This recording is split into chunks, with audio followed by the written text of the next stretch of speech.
Hello, everybody. Today we're going to take a look at a couple of verses from 1 Corinthians chapter 1, specifically verses 4 and 5, where Paul begins, I thank my God always concerning you for the grace of God which was given to you by Christ Jesus, that you were enriched in everything by him in all utterance and all knowledge.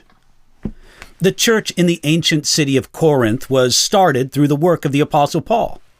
After visiting Athens, Paul came to Corinth. That's in Acts chapter 18, the first 17 verses of the chapter. He spent a year and a half there, bringing many people to faith in Jesus Christ and doing the work of discipleship among those believers who were young in the faith.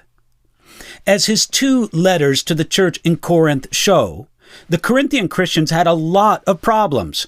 1 Corinthians shows that at times they had moral problems, doctrinal problems, church government problems, spiritual gift problems, church service problems, and authority problems.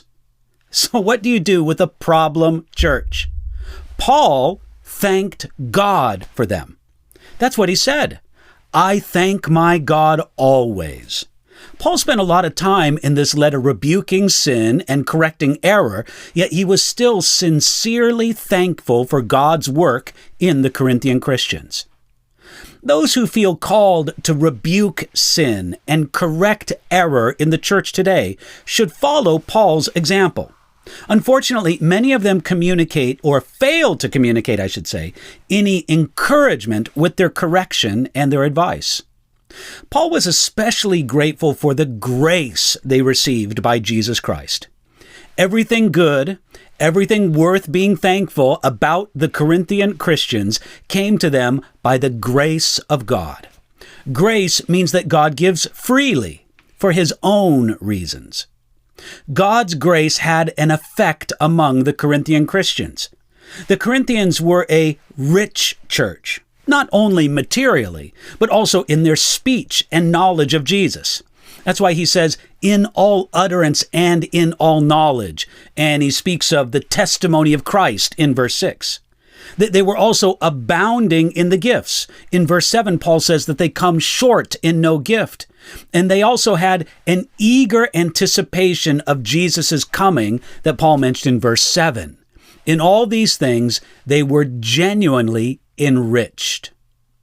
One could say that the work of God in the Corinthian Christians could be seen by what they said, by what they learned, and by a supernatural element in their lives, and then also finally by their expectant anticipation of Jesus' return.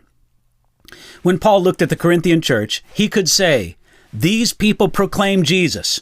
They know about Jesus. There are supernatural gifts of God among them, and they are excited about Jesus' return. All those things made him thankful. So Paul's gratitude over the Corinthian Christians was sincere. You see, whatever problems the Corinthians had, they also had these impressive strong points. Now, can even this much be said about many churches today? We may pride ourselves in not having the problems of the Corinthian Christians, but do we have any of their positives? Yet, these positives were of no great credit to the Corinthian Christians themselves. They were not the spiritual achievements of the Corinthians, but rather the work of the grace of God in them. If you're around some problem people or problem churches, there are probably still reasons to give thanks to God for them. But be real about the problems. Nevertheless, find a way to give thanks.